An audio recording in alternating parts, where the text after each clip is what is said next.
حسابات خادمة، الحلقة الأولى. تم تعيين عفاف المراد التي تبلغ من العمر 35 عاما على رأس وكالة حي العالية في المحمدية، وجاء تعيينها بقرار من رئاسة المؤسسة البنكية التي تعمل لها تتويجا لاجتهادها وتفانيها، وكان عليها أن تتعامل في تلك الوكالة مع طاقم كله من الرجال. تعاملت معهم بحذر في البداية، وشيئا فشيئا تمكنت من أن تكون صورة عن مردودية كل واحد من أولئك الموظفين.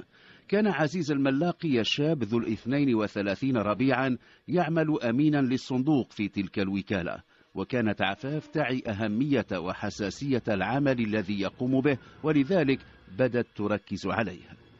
يوم 9 من ماي من العام 2005، وكان يوم اثنين، بدأ أمين الصندوق وقد وقع في خطأ ما، وهو ما استلزم مراجعة الحسابات والعمليات التي تمت عبر الصندوق طيلة ذلك اليوم.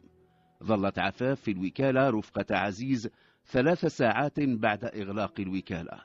في نهاية المطاف تم اكتشاف الخلل وتم تدارك الخطأ وإصلاحه.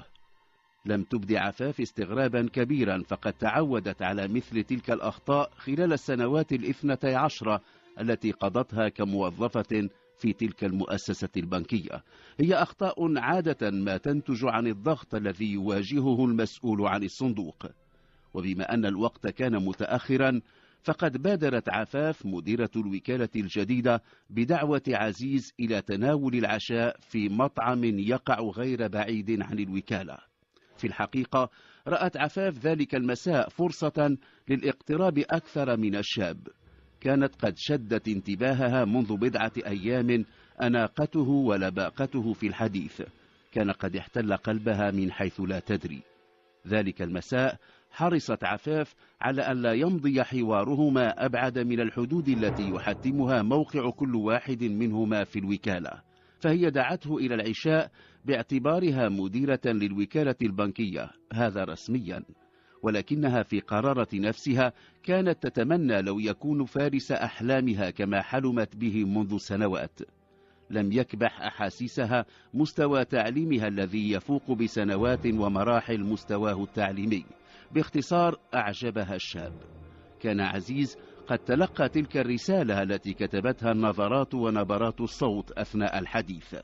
بدا وقد وقع في حبها، ولكنه حريص على أن لا يخطو خطوة لا يقرأ عواقبها، ففي نهاية الأمر أن تقع في حب رئيستك في العمل امتحان عادة ما يكون عسيرا.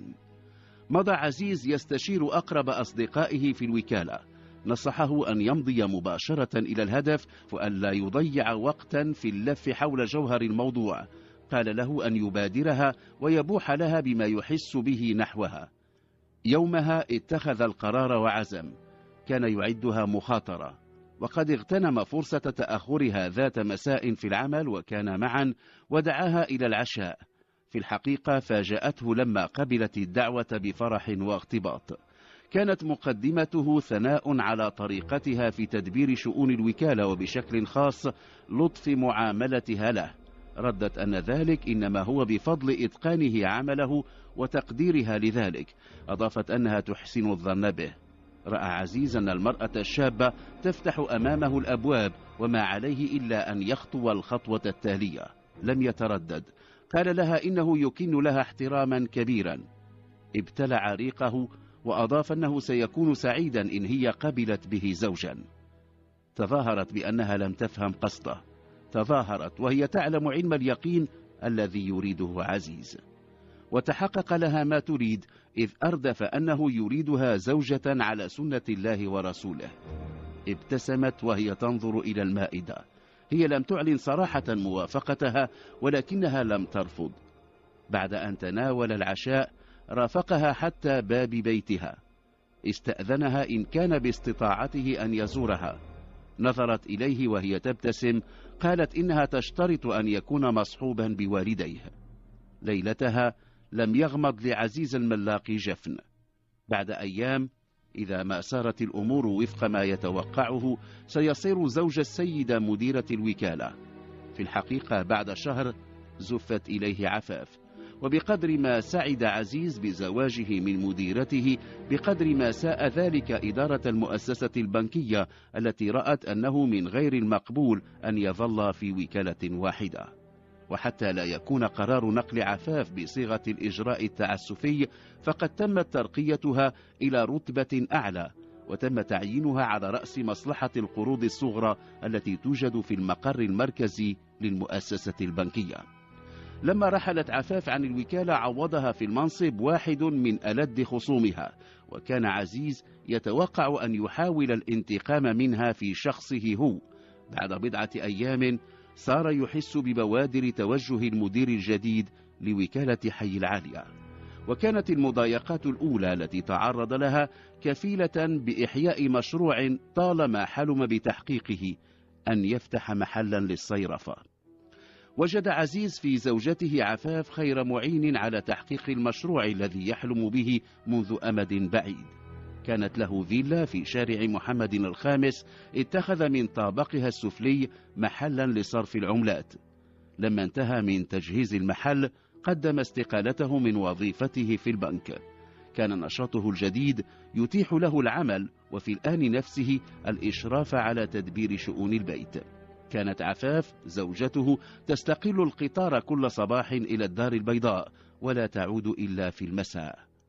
تعاقبت على بيت عفاف وعزيز عدة خادمات، وكانت عفاف تصر على ألا تبيت عندها أي منهن، وقد استغنت عن بعضهن لعدم إجادتهن العمل المطلوب، وأخريات لتغيبهن عن العمل أو لرفضهن العمل في عطلة نهاية الأسبوع.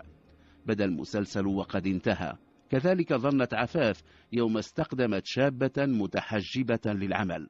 كانت الشابة تتحدث بحياء لا تقوى على إخفائه، وكان المظهر كفيلا بأن تقبل عفاف بتشغيلها دون أن تشاور زوجها. في الحقيقة لم يكترث عزيز للأمر، فقد كان منهمكا في أشغاله، وقد صار محل صرف العملات يؤتي أكله. منذ الأيام الأولى أبهرت الخادمة الجديدة وتدعى لطيفة الزوجين، فقد أدخلت تغييرات على ترتيب البيت أبان عن إبداع واجتهاد. كانت في الأسبوعين الأولين تغطي شعرها، ثم صارت تكشف عنه بالتدريج إلى أن استغنت عن غطاء الرأس.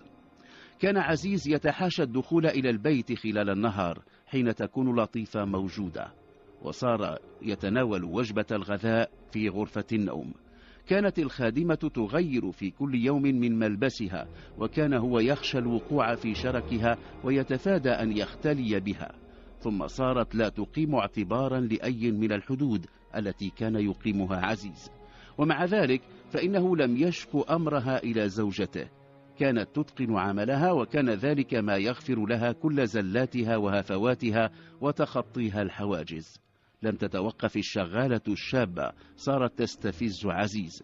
لم تعد تكتفي بكشف شعر رأسها وبأن تلبس الثياب العادية، بل صارت ترتدي أثناء عملها ملابس شفافة لا تخلو من سحر الإغواء. وبالرغم من كل ذلك فإن عزيز كان متمسكا بعفته وبإخلاصه لزوجته عفاف، تلك التي لن ينسى أفضالها عليها. صارت لطيفة تتصرف وكأنها صاحبة البيت، ولم تكن تتردد في أن تملي على عفاف ربة البيت تغيير الأثاث. كانت تملأ المجال بحضورها القوي. كانت عفاف تمضي أيامها في العمل، وكان عزيز ينتظر بفارغ الصبر عطلة نهاية الأسبوع ليسكن إليها وتسكن إليها. كان يجد فيها ملاذا آمنا من الإغواء الذي تمارسه عليه تلك الخادمة الشابة. ظل يراوغها، وكانت هي تتحين الفرصة المواتية. في بداية يوليوز من العام 26 كان الجو حارا. آوى عزيز إلى غرفة نومه يريد قيلولة تعيد إليه بعض الحيوية. كانت عفاف في الدار البيضاء. تجرد الرجل من ثيابه واستلقى على الفراش، وبينما كان النعاس يغالبه فتح باب الغرفة. كانت المرأة الشابة في الباب، كانت في ملابسها الداخلية. ارتمت عليه. في هذه المرة لم يقوى على المقاومة، وللمرة الأولى خان زوجته. بدت الخادمة الشابة وقد كسبت مرحلة أولى في ملاحقتها لعزيز. في تلك المرحلة أيقن عزيز أن زوجته لن تلد له ولدا أو بنتا، فقد أدركها سن اليأس وهي في 37 من العمر. لم يكن موضوع الخلف قد أثار مشكلة بين الزوجين، وقليلا ما أثاره. في شهر غشت من ذلك العام، وبينما كانا يمضيان عطلتهما في أحد منتجعات الشمال، تباحثا إمكانية كفالة ولد أو بنت. اتفقا على الشروع في الإجراءات القانونية والإدارية مباشرة بعد أن يعودا إلى المحمدية. لما عاد جاءته لطيفة الخادمة الشابة تعلن أنها حامل. غدا نكمل القصة.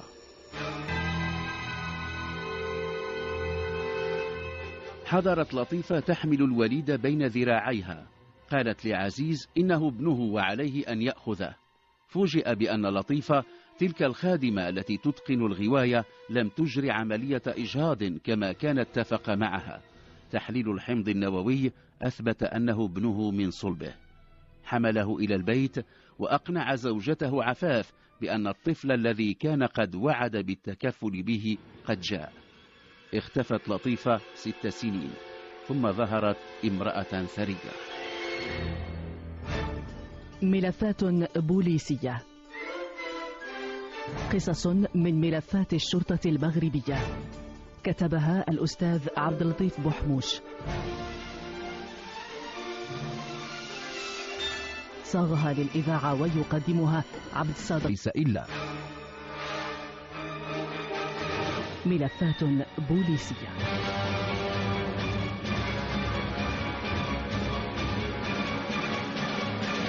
حسابات خادمة، الحلقة 2 والأخيرة.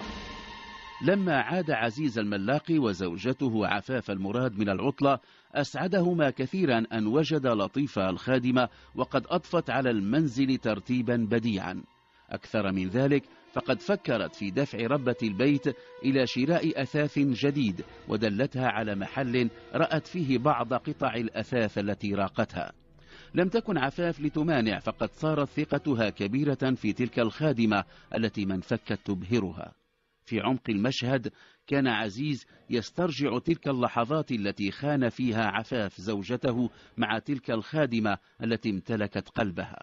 كانت أيام العطلة قد أبعدته عن الفضاء الذي شهد فعل الخيانة، وها هو يعود إليه. بعد أيام استأنفت عفاف عملها. كان خلال تلك الأيام التي أمضياها في أحد منتجعات الشمال قد تحدث في شأن إمكانية كفالة ولد أو بنت. كانت عفاف قد أيقنت أن سن اليأس قد أدركها وأنها لن تنجب. لم يكن عزيز ناقما، ومع ذلك فإنه لم يتمكن من التخلص من حبال لطيفة. صار لها النهار وصار الليل لعفاف. لم يعد يقوى على مواجهتها أو إبداء حد أدنى من التمنع. ظهر ذات يوم جاءت تبلغه أنها حملت منه. كان للخبر وقع الصاعقة. أحس وكأن برقا أومض في مخه. يا لهول ما جاءت به لطيفة. كانت تطالبه بالقيام بما يلزم لتدارك الموقف. صار لا يأتي إلى البيت نهارا، يبقى في مكتبه في وكالة صرف العملات، بل إنه صار يصبر على الجوع حتى تعود عفاف من العمل. ولما لاحظت لطيفة أنه يتحاشاها بعد أن قابل طلبها بكثير من التسويف، جاءته صباح أحد الأيام إلى المكتب. هددت بأن تجهر بما حدث بينهما. لم يكن أمامه من خيار غير تهدئتها واصطحابها إلى البيت. يومها رجاها أن تبتعد عن طريقه. ردت عليه بأنها لا تريد سوى اعتراف منه بأبوته للجنين الذي في أحشائها، وبعقد زواج صوري يتيح لها الحصول على تأشيرة السفر إلى الخارج بصفتها زوجة لرجل أعمال. كانت تساوره شكوك في صدق ما تدعيه من حمل، وبما أنه لا تجربة له فقد مضى إلى أحد الأطباء يسأله عن أعراض الحمل. لم يكن أي من تلك الأعراض يظهر على لطيفة. قرر أن يعاملها بطريقة مختلفة. علم منها أنها لا تذكر متى فقدت عذريتها، وكان قد لاحظ وجود وشم بكتفها. أجابته أن الوشم من وحي أمريكي اشتغلت عنده وأقامت معه علاقات حميمية. قالت إنه كان وعدها أن يأخذها معه إلى أمريكا. عاشت على ذلك الحلم شهورا، وذات يوم اختفى الأمريكي. لم يكن عزيز يعلم شيئا عن ماضي لطيفة، وهو يذكر فقط يوم وصلت إلى منزله شابة متحجبة ما لبثت أن نبذت الكثير من الحياء وراءها. عادت وأكدت له أن كل ما تريده أن يمكنها من الوثائق التي تتيح لها الحصول على تأشيرة للعبور إلى أوروبا. في تلك اللحظة وقد ترسخ في ذهنه أنها تكذب، نهرها وهددها بالطرد إن هي كررت مزاعمها. فاجأته بأن صرخت في وجهه قائلة إنها لا تكذب وإنها حامل منها. اضطر عزيز إلى التفاوض مع لطيفة. اتفق في نهاية الأمر على أن يمنحها مبلغا من المال وأن تقوم بعملية إجهاض وتختفي من حياته إلى الأبد. تدبر عزيز المبلغ بأن باع دارا قديمة ورثها عن والده، وسلم لطيفة 50,000 درهم. بعدها لم تعد المرأة الشابة. كانت لطيفة تعيش مع والدتها، ولما علمت بحملها نصحتها بأن لا تجهضه. حسب عزيز أنه تمكن من أن يقبر وبشكل نهائي ذلك الكابوس الذي كان يلاحقه. باشر إجراءات التكفل بأحد الأطفال المتخلى عنهم، وصار أكثر اهتماما بعمله، وبدأ نشاطه يستعيد وتيرته الواعدة. في تلك المرحلة بدأت عفاف تعاني من صداع يلازمها يؤرقها. ظنت في البداية أن السبب في ذلك كثرة الملفات التي تعالجها في مصلحة القروض الصغرى التي تتولى إدارتها. التهمت المسكنات من مختلف الأنواع، ولما لاحظت أن الصداع لا يغادرها عرضت نفسها على طبيب متخصص. أجرى لها فحوصا متعددة، كما وصف لها تحاليل وفحصا بالأشعة. جاءت النتيجة صادمة. عفاف تعاني من بوادر شيخوخة مبكرة للدماغ. كان قدرها حسب توقع طبيب أن تصاب بمرض الزهايمر، سيلاحقها النسيان وربما أدركها عما قريب. كانت المرأة لحظتها تعي حجم ما هو آت، وقد أعدت ملفا طبيا متكاملا تدعمه آراء الخبراء وملاحظاتهم، وقدمت الملف إلى محام لدراسته والتثبت من أن حقوقها لن تضيع. بعد 5 أشهر بدأت تشكو النسيان. صار يلازمها في عملها وأثر على مردوديتها، وارتأت إدارة المؤسسة البنكية أن تعفيها من رئاسة مصلحة القروض الصغرى. أوكلت إليها مهمة أخرى، وصارت تعمل تحت إمرة أحد مساعديها. لم تتقبل الأمر، فهددتها الإدارة بالطرد. إذ ذاك طلبت من المحامي الذي كانت سلمته ملفها الطبي مباشرة الدعوى القضائية ضد المؤسسة البنكية. كانت الحالة الصحية لعفاف في تدهور مستمر. سرعان ما لم تعد تتذكر الكثير من الوجوه التي كانت مألوفة لديها. صارت لا تذكر كيفية استعمال أجهزة ومعدات منزلية كثيرة. كان عزيز يكرس الكثير من الجهد للاعتناء بزوجته وفاء لما قامت به من أجله منذ أن تزوجا. كان يحسب أن المغامرة التي كانت له مع الخادمة لطيفة صارت ذكرى بعيدة. مضت 7 أشهر أو ما يقرب من ذلك على رحيلها، ولكنه فوجئ بها ذات يوم من شهر مارس تدخل عليه المكتب. كانت تحمل في يدها مولودا. رجاها أن تغادر وضرب لها موعدا في أحد الفنادق. لما لحق بها أخبرته بأن والدتها عارضت فكرة الإجهاض، ولما وضعته طلبت منها أن تسلمه لأبيه. قالت إنها رأت أن الأولى أن يتولى أمر ولده على أن يتكفل بمولود لآخرين. طلب منها مهلة للتفكير، ولكنها ردت بأنها لن تستطيع الانتظار، إذ عليها أن تسافر إلى إسبانيا مع عائلة ثرية لتتولى العناية بامرأة عجوز. أضافت أنها إذا لم يتسلم منها الولد فستكون مجبرة على إيداعه دارا لرعاية الأطفال المتخلى عنهم. في النهاية أمهلته 3 أيام. أمضى عزيز الليل يفكر في ذلك الطفل وفي حال زوجته التي ساءت كثيرا. ساوره شك في صدق ما تدعيه، وخطر بباله أن يخضع الوليد لتحليل جيني بغرض إثبات نسبه إليه. بعد 3 أيام عادت لطيفة تحمل المولود. كان عزيز ينتظرها، قصد بهما إلى مختبر للتحليلات. جاءت النتيجة مؤكدة أن المولود ابن طبيعي لعزيز الملاقي. أخذ الطفل وضمه إليه، وفي غفلة منه اختفت لطيفة. نزل إلى الشارع محاولا أن يلحق بها، ولكنها تبخرت. عاد عزيز إلى البيت يحمل المولود، وقد أوهم زوجته عفاف بأن قاضي الأسرة استدعاه وبلغه الموافقة على التكفل بصبي. كانت عفاف وهي تحتضن المولود تبدو غاية في السعادة، وقد خيل لعزيز أنها استعادت ذاكرتها. كانت تخطط لتعديلات في غرفة النوم حتى يظل قريبا منهما، ولكنها سرعان ما أغرقت في النسيان مرة أخرى. سعى إلى تسجيل الولد في كناش الحالة المدنية، وقد عزم على أن يضع مكان اسم الأم اسم زوجته عفاف المراد، لما ظهرت لطيفة من جديد 3 أيام بعد أن سلمته الصبي. جاءته هذه المرة بشهادة الميلاد التي تسلمتها من الطبيبة التي أشرفت على الولادة، وقد أصرت على أن يسجل الولد في اسمها، ودلته على مكتب للعدول حيث تم تحرير موجب ثبوت الزوجية. تركت له العنوان الذي ستقيم فيه في إسبانيا ثم انصرفت. مرت السنوات، كانت عفاف تغرق كل يوم أكثر في النسيان، وكانت أعمال عزيز في ازدهار. انتقل من المحمدية إلى الدار البيضاء، حيث فتح وكالتين لصرف العملات. باع الفيلا التي كان يملكها في شارع محمد الخامس بالمحمدية، ثم انتقل ليستقر في الدار البيضاء. بلغ الطفل الذي سماه أمل 5، وآن الأوان ليلتحق بالمدرسة. لم يعد يبلغ عزيز أي خبر عن لطيفة. فوجئ ذات يوم باستدعائه من مفوضية الشرطة.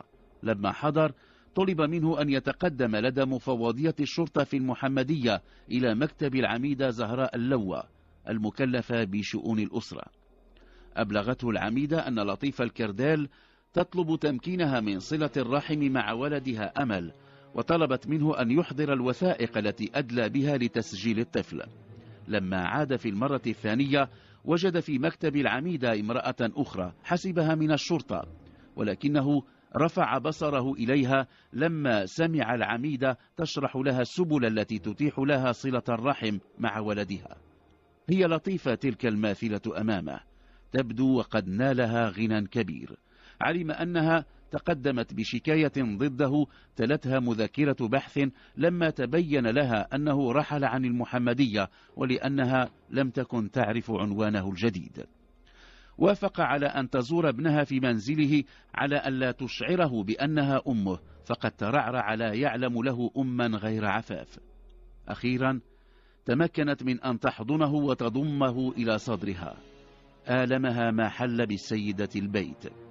علم عزيز منها لاحقا أن تلك العجوز التي كانت تتولى العناية بها جعلتها وريثتها الوحيدة، وكانت أمريكية ذات ثراء.